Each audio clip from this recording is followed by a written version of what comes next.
Hi guys, Ready Set RC back again today, and today we have the Axial Yeti XL.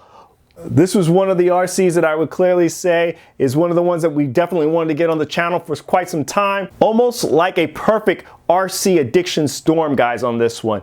There was a combination of things of the holidays coming up, my wife asking me what I would want for Christmas, the fact that I've always wanted the Yeti XL, and just the price on this, guys. The price on this just was insane.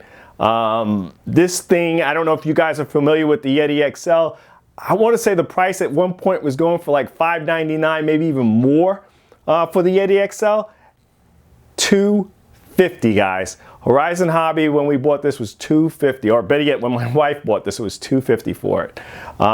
So I just thought it was one of those things I could not pass, especially with the Super Rock Rey anticipated at the time and being released sometime in December. Had to get this because when I get the Super Rock Rey, I wanted something to compare it to, since I don't have any other rock racers. And since there isn't really too many independent front suspension, solid rear axles of this size. They clearly say this is 1/8, guys, but this is not 1/8. I want people to clearly understand that. This is more of a 1/7, pushing almost 1/6 scale truck. And if you, once I compare this to some of the other vehicles that I have, and because we're going to do 4 vehicles on this one, guys, I'm going to compare this to the Super Rock Rey, the Super Baja Rey, and to my Chimera, my Red Cat Chimera. All those vehicles are considered 1/6 scale RCs. The only difference is, in regards to power management of all these vehicles, is that the Yeti XL, the Super Baja Rey, and the Chimera are all spec'd out between 4S and 6S. The Super Baja Rey, they claim you can do 8S on it, but I'll be clear with you guys, that's for short bursts based on the motor that's in that. The ESC can handle it, but the motor cannot. Whereas the Super Rock Rey is geared out and is spec'd out electronically for 8S power in there, guys. So that's the one thing that is clearly different on all 4 trucks when it comes to the power management. As I said, this is not a true unboxing. We're gonna go through this very quickly, and especially since this truck has been out for quite some time. 2200 kV motor, as we stated before, 4S and 6S capable. It is a rebranded Castle Creations motor and ESC that's in here. Brushless, waterproof. Just going through some more of the box art. This size, they talk about the electronics, the dimensions of the vehicle, actually giving you a full layout of the size of this vehicle, along with some of the sponsoring. On this side, basically telling you all the equipment that's needed for this truck, and kind of giving you an idea of what environments it is for. On this side, more wonderful box art.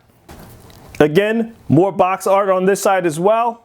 And for this last side, guys, basically telling you everything that's included on the RC and some of the specifications that's on here.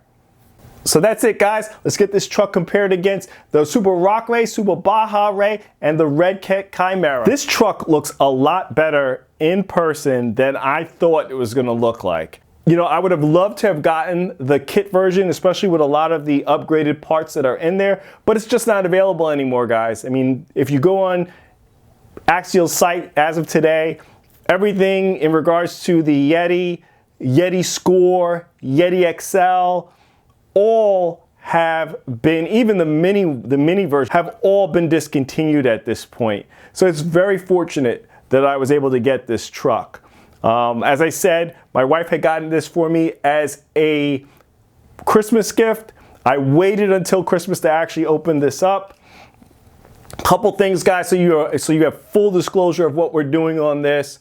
This truck, since I am already familiar with what I've seen from other posts and other forums and everything else on this truck, kind of already started getting my upgrades to this. Didn't want to go full all out at one time, but we've started with some small upgrades. I think one of the things that we will be changing out on this, but I'm gonna wait until the first couple of runs, is I'll probably be changing out that servo, because every person that I've seen that's run the RTR version has stressed how the servo has been lacking. And just full disclosure on this as well, if you guys have been keeping up with us on Instagram, you guys know that I'm putting on some beadlocks on here. You probably can see a little bit of that up here in the front on the other tire on the passenger side that we've already swapped them out. And you can kind of see that aluminum part shining through over there. One of those things that I just felt that it needed a little bit more weight, low down on here. I'm really going to try to correct some of the known issues that are with this so I can get this to running as a very good truck. One thing I did notice off the bat from taking this out of the box, this thing is super light, guys, compared to my Super Rock Rey, to my Super Baja Rey, and even the Chimera. This is a fairly light truck, guys. From what I'm seeing already, and that's not even really tearing this thing down as of yet, there's a lot of plastic components on here. And now I know as much, you know, everyone wants to throw a whole bunch of metal parts on a truck and then bash it away, but I want some weak parts on here and I want to keep it so that there are some break points on here. But I did buy already a assortment of upgraded parts just to get this thing going. So in true form, guys, of the unboxing, this is the Tactic controller. Tried and true, basically comes with almost every Axial kit you're going to get, along with, I know you guys are going to say it, along with all the armor kits out there.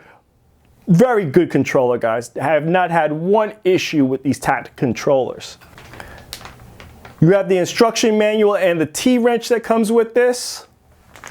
And lastly, like Axial loves to do, guys, you get the bag of spare parts. This has to be one of the best things that any RC company can do, is just throw the spare parts in the bag. You know you're gonna have them after you're doing the builds. Just throw the spare parts in and give it to us. Love you, Axial. So for some of you guys who are not familiar with the Axial Yeti and how it opens up, it's a hinge system, basically cocks back. You're able to get to everything underneath. It's a little bit of annoying because it does flop back down. And some guys have concocted ways of keeping this body up. I will be following up on those forums and seeing those methods and possibly adapting that to this. I don't see it as a big issue, but I will address things as I see them coming up. So guys, just to also touch on some of the upgraded parts that we plan on doing on this. Some of them are cosmetic, some of them are actually for performance purposes. And I'll list all the part numbers in the description. First we have here is the rear sway bars that we will be installing on this. Just want to tighten up some of the slop that's going on in that back and just try to tighten that up. And the sway bars is an excellent way of doing that straight off the bat. More on the performance side of it, guys. This is the RC four-wheel drive. Trailing arms for this. Definitely saw these out there and I been looking at all different trailing arms, saw a great price for this and decided to pick this up. But these are the trailing arms for the Axial Yeti XL. And lastly, guys, I don't know if it's better to show this in the box or just to show you a mounted up tire that I already have. But we went ahead and we got the 40 series rims from RC four-wheel drive on here. These are a beadlock. They're locked up with 6 screws. You also have the 17mm adapter on the rear, specially designed and able to be adaptable on the Yeti XL. Mounted to these 40 series ribs is the Rock Beast, guys. These are the 3.8 Rock Beast. In diameter and everything, I'll show you one straight off of the Axial Yeti XL. And you compare that to the Rock Beast.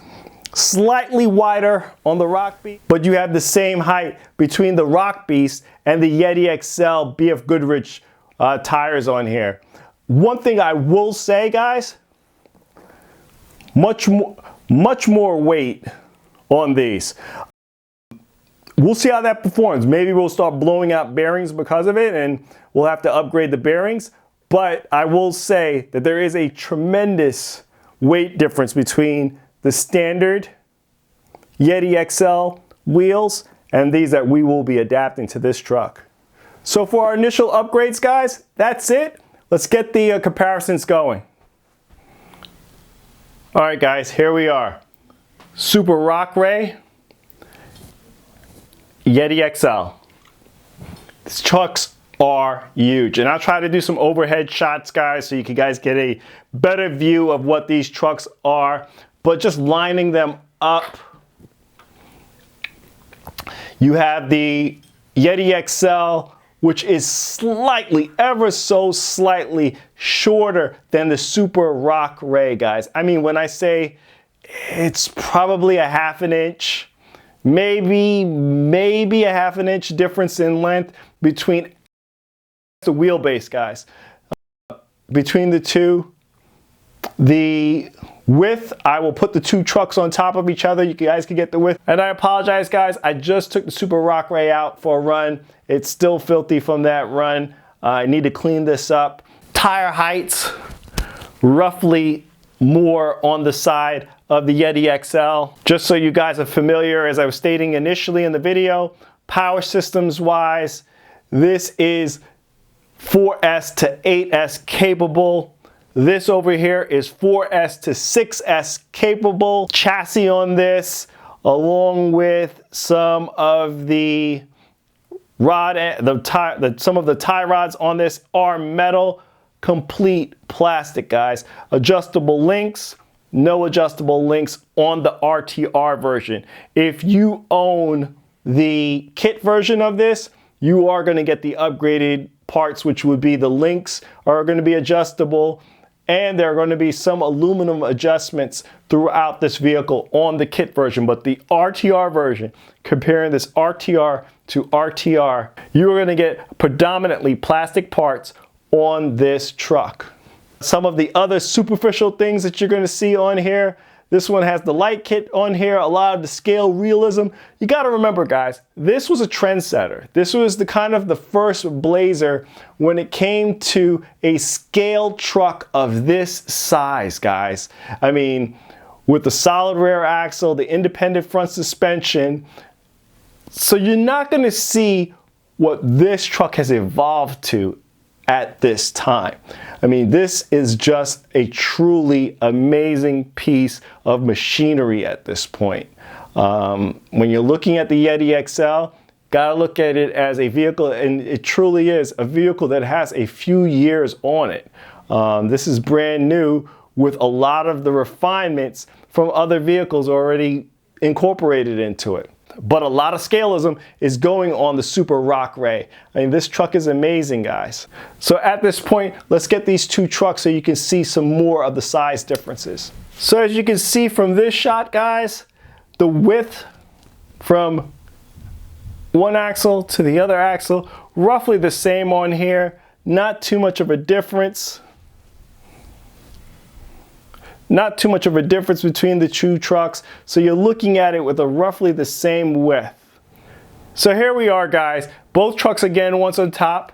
And you see the ever so slightly difference between the length of the two vehicles. Now, looking at it from the body, yes, they're probably, and where the tires meet, they're probably about the same size. But I'm not talking about that, guys. I'm talking about the actual wheelbase from one axle to the other axle.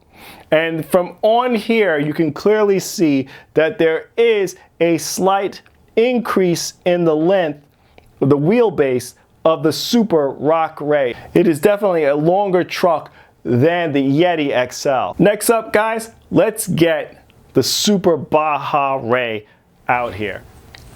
Here we are, guys. Super Baja Rey on top, Yeti XL. Excuse the mess, guys. As I said, I've been bashing the snot out of my Super Baja Rey, my Super Rock Rey, pretty much all my trucks as of late, guys. I've been really trying to get it in before it really starts to get too cold here out in Long Island. But back to comparisons, you can see that the size, the wheelbase between these two trucks, fairly close, if not almost spot on.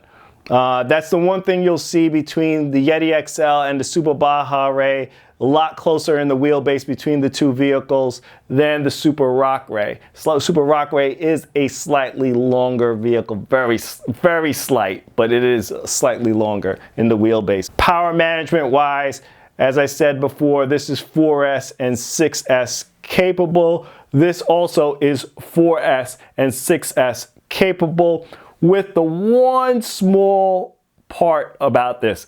This can run on quick speed bursts on 8S. I will not recommend running it on a constant or even running it on grass 8S, but it can handle a quick speed burst on 8S, then to be shut down and cooled down, because the motor on this is 6S capable, but not 8S capable. The ESC on this is 8S capable. And for you guys who are still watching the video, just giving you a small insight in regards to the Super Baja Rey, we are planning for some major changes on here going into 2019. As I said to you guys, and I've been promising this, is that I want this truck to look a lot more scale than it does today. And you guys will see that in 2019, some of the plans that we have for this truck. So next up, guys, let's bring the Chimera out and let's see what that looks like compared to the Yeti XL. Okay, guys, slight detour. Had the Super Rock Rey still in the studio. Felt I should do this because I told you I did not do this on the Super Rock Rey unboxing, because I wanted to show you guys more of an in-depth comparison of the Super Rock Rey with my Yeti XL. But wanted you guys to see the Super Rock Rey and the Super Baja Rey so you guys can get a clear understanding of how the wheelbases are. It's very slight. I'm not sure if you guys can see this on the camera or not, but the wheelbase of the Super Rock Rey is ever so slightly longer than the Super Baja Rey. I'm hoping you're able to pick that up. One of the other things that you must understand about the Super Rock Rey, once again, I've stated this several times within this video, this is 8S capable, guys. 8S, out of the box, 8S for this truck. So now let's move on to the comparisons of the Yeti XL and the Red Cat Chimera. So here we are, guys, Yeti XL, Red Cat Chimera underneath. If you guys are not familiar with the Red Cat Chimera, this is a independent front and rear suspended truck. I've had this for quite some time, guys. This is probably one of my first large-scale electric RCs. As you see it in this form right now, it's running the Proline trenchers on here. This is also running Proline's Beadlock wheels on here. I want to say, guys, that these are the rears for a HPI Baja, but as you guys can clearly see between the two trucks, there is a slight increase in size on the Red Cat Chimera. Just wanted to give you guys another vehicle, which is another rock racer out there, even though it's independent front and rear, just kind of giving you another size comparisons out there. But we're going to leave it here, guys, in regards to the comparisons. Figured that we gave you a couple of choices and a couple of other options to see the size differences between the Yeti XL and some of the other trucks that we own here at Ready Set RC. So next up, guys, upgrade series on Instagram for this truck. But please like, comment, and subscribe. Check us out on Instagram for our latest post to the channel. This is Ready Set RC, signing out. Thanks again, guys.